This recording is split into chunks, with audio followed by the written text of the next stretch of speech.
आभार करती हूँ। नारी शक्ति वंदन संशोधन अधिनियम पर बोलने के अवसर पर मैं आज सदन के अंदर ये विषय रखना चाहती हूँ कि आरक्षण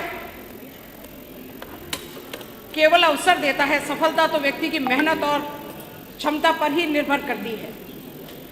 अध्यक्ष जी, मैं अपनी बात यहाँ से शुरू करती हूँ। आदरणीय अधिष्ठाता महोदय, आज मुझे अफसोस बहुत है, आज मुझे क्रोध बहुत है, आज मुझे आक्रोश बहुत है। मैं अपनी बात यहाँ से प्रारंभ करती हूँ। मैं आपको बताना चाहती हूँ आदरणीय अध्यक्ष जी कि जब नारी सशक्त होगी तभी राष्ट्र सशक्त होगा। मैं जिक्र करना चाहती हूँ अपनी विधानसभा हाथरस की महिला का, जो मेरी विधानसभा के लुटसान गांव, सासनी ब्लॉक के लुटसान गांव से आती हैं। उनका नाम क्रांति वर्मा है और उन्हें प्रयागराज के अंदर आदरणीय मोदी जी ने एक ड्रोन उपहार में दिया था, बहुत सारी बहनों को दिया था। मेरी विधानसभा से भी क्रांति वर्मा जी को दिया था, जिन्होंने जाकर ग्वालियर में ट्रेनिंग ली और उसके बाद वो आज बहुत सफलतापूर्वक ड्रोन चला रही हैं, उसका संचालन कर रही हैं और लाखों रुपए कमाने का काम कर रही हैं।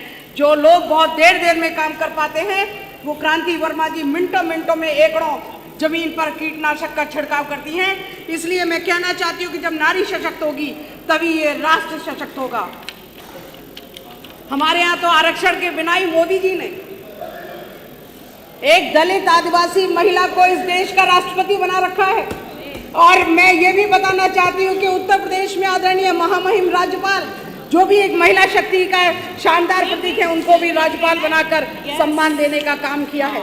मैं इनसे सीधा प्रश्न पूछना चाहती हूँ कि जब देश की आधी आबादी को उनका अधिकार देने की बात आती है तो आखिर विरोध क्यों? क्या महिलाओं को बराबरी का अवसर देना गलत है या फिर यह विरोध केवल राजनीतिक स्वार्थ और संकीर्ण सोच का परिणाम है? मुर्दा लोहे को औजार बनाने वाले, अपने आंसुओं को हथियार बनाने वाले हमको बेकार समझते हैं ये सियासत ज़दा लोग, हमें इस मुल्क की सरकार बनाने वाले। और 2027 में और 29 में जवाब देने का काम हम लोग करेंगे। विरोध का असली कारण महिलाओं के विरोध का असली कारण कुछ और है। कुछ राजनीतिक दल और नेता इस अधिनियम का विरोध इसलिए कर रहे हैं कि उन्हें अपनी सत्ता और वर्चस्व के खत्म होने का डर है। वे जानते हैं कि महिलाएं राजनीति में अगर अधिक संख्या में आएंगी तो पारदर्शिता बढ़ेगी, जवाबदेही बढ़ेगी, पुरानी राजनीति की कई कमजोरियां उजागर होंगी। ये विरोध महिलाओं की क्षमता पर सवाल नहीं है, ये विरोध अपने हितों को बचाने का कुत्सित प्रयास है। महिलाओं की योग्यता पर संदेह करने वाले लोग जो इस अधिनियम का विरोध कर रहे हैं, वे प्रत्यक्ष और अप्रत्यक्ष रूप से यह संदेश देने का काम कर रहे हैं कि महिलाएं नेतृत्व करने में सक्षम नहीं हैं। जिन महिलाओं ने हर क्षेत्र में अपनी काबिलियत को साबित की है, चाहे वो प्रशासन हो, चाहे वो विज्ञान हो, चाहे सेना हो या खेल हो, महिलाओं ने तीसरी बार मोदी जी के नेतृत्व में केंद्र में सरकार बना दी अपना आशीर्वाद देकर। और बड़े अंतराल के बाद 37 वर्षों के बाद दोबारा योगी जी के नेतृत्व में सरकार बनाई। महिलाओं ने, बहनों ने उनको आशीर्वाद दिया और बदले में आदरणीय योगी जी ने एंटी रोमियो स्क्वाड देकर बहनों को सुरक्षित करने का काम किया।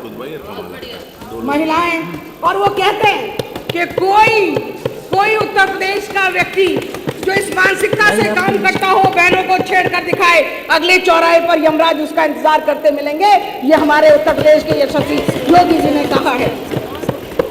अगर महिलाएं देश चला सकती है, कंपनी संभाल सकती है, तो क्या संसद के अंदर बैठकर कानून नहीं बना सकती? हमारा देश एक लोकतांत्रिक व्यवस्था वाला देश है जहां समानता और न्याय सबसे बड़े सिद्धांत हैं। लेकिन जब कोई दल महिलाओं को उनके हक देने से पीछे हटता है तो वो इन मूल्यों के खिलाफ खड़ा होता है। ये बाबा साहब भीमराव अंबेडकर जी के सिद्धांतों की अवधारणा को भी खिलाफत करने वाली इन्होंने हरकत की है। बाबा साहब ने हमेशा सपना देखा, दलितों, शोषितों, वंचितों, पिछड़ों के साथ साथ महिला उत्थान की बात की, लेकिन जब आरक्षण की बात आई तो उन्होंने बाबा साहब के सिद्धांतों को भी अनदेखा किया।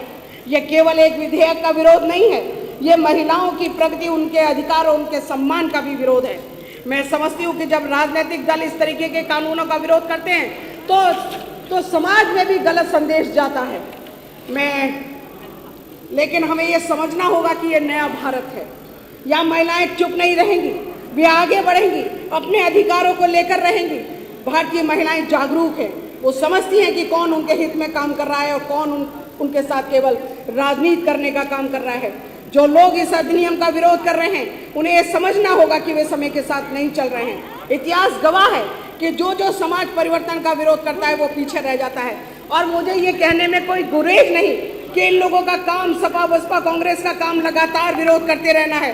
धारा 370 आए विरोध, 35 आए विरोध, 3 तलाक लाए विरोध, राम मंदिर बनाए विरोध, रामचरितमानस लाए विरोध, नारी शक्ति वंदन अधिनियम संशोधन लाए विरोध। और मैं तो बस ये कहना चाहती हूँ कि जाको विद दारुण दुख दे और ताकि मत पहले हर ले।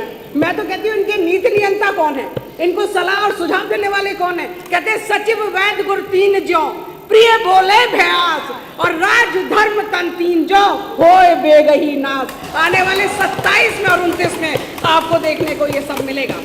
मैं ये भी बताना चाहती हूँ कि ये कानून केवल शुरुआत है, एक नए युग की शुरुआत जहाँ महिलाएं बराबरी के साथ आगे बढ़ेंगी। मैं सारी बहनों को आह्वान करती हूँ कि 27 में और 29 में इसका पुरजोर जवाब देंगी। मैं एक कविता के माध्यम से अपना विषय रखती हूँ। मैं रही दिए की लौ बनकर घर आंगन रोशन करती हूँ, मत खेलो मेरे जज्बातों से, अंगार भी मैं बन सकती हूँ। मैं भड़क उठी जो अग्नि से ये गांव जला भी सकती हूँ, जो हवा तूफानी लाओगे तो खाक तुम्हें कर सकती हूँ। मंदिर में अपने रखते हो, पूजा भी मेरी करते हो, माँ कहकर आगे तुम मेरे नतमस्तक अपना करते हो।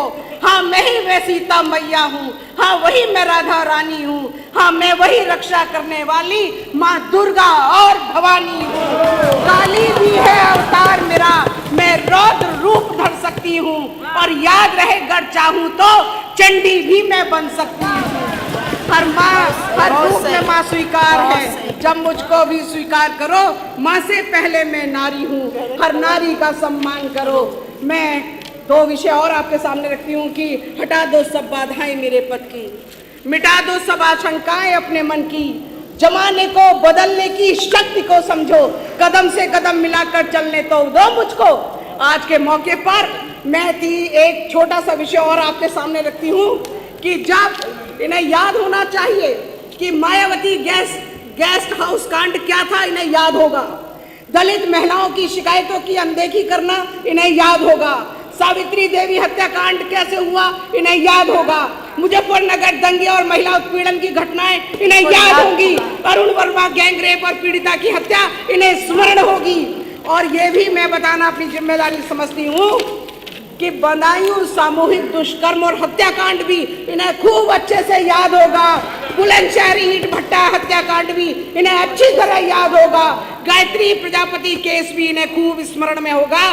Rameshwar Yadav farm house rape कांड भी इन्हें खूब से याद होगा और जनता भी याद रख रही है। नवाब सिंह यादव कांड 2024 में जो कन्नौज में हुआ वो भी इन्हें याद होगा। और मोइन खान अयोध्या गैंगरेप कांड भी माननीय विधायक जी समय हो गया। आने वाले समय में 2027 में 2029 में महिलाएं जवाब देंगी। आदरणीय अधिष्ठाता महोदय आपने बोलने का अवसर प्रदान किया, बहुत बहुत धन्यवाद और बहुत बहुत आभार।